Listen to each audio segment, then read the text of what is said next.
FORA.tv. The world is thinking.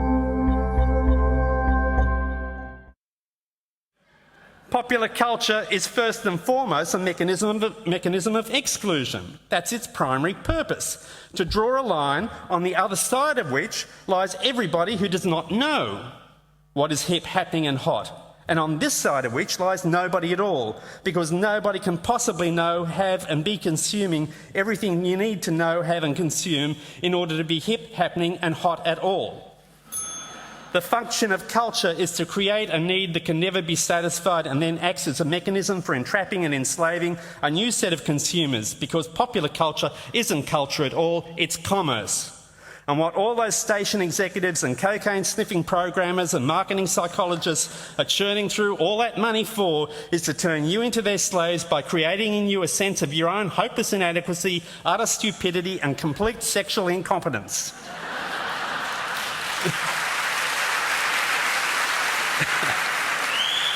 Which, of course, they can cheerfully help you solve. See fashion and porn above. Don't think that Scientologists have got a monopoly on suckers. But maybe we're all victims of a misnomer. And maybe there's a distinction here that it might be worth making before we dissolve into conservative cretinism on the one hand and idiotic Me Tooism on the other.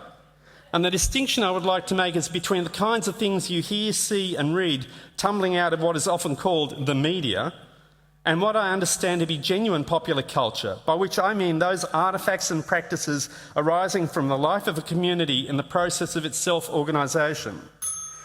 It is here that we find the roots of jazz, for example, generated in the black neighbourhoods and brothels of New Orleans and the South in the period after the Civil War.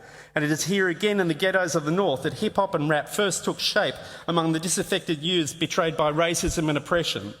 Not, I emphasise, in the offices of record companies and television studios, and not for the purpose of making anyone rich enough to retire to Malibu.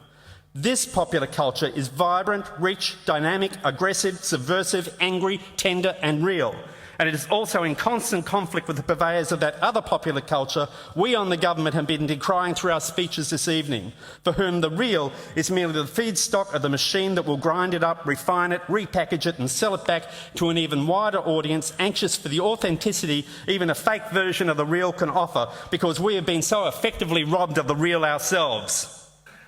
The future, like the present, is a whirlpool of influences and forces, and if the artists of this world, those sheltering from the blows of globalisation and the horrors of bankers' capitalism, can find reason to sing, to write, to compose and to express their sorrow and their joy, then we who love life have nothing to fear. But if, as sometimes seems imminent, those voices and hearts are stilled and the circus owners and their hired clowns stand triumphant above us, then truly we will have entered the future and seen our lives and everything we hold true turn to junk.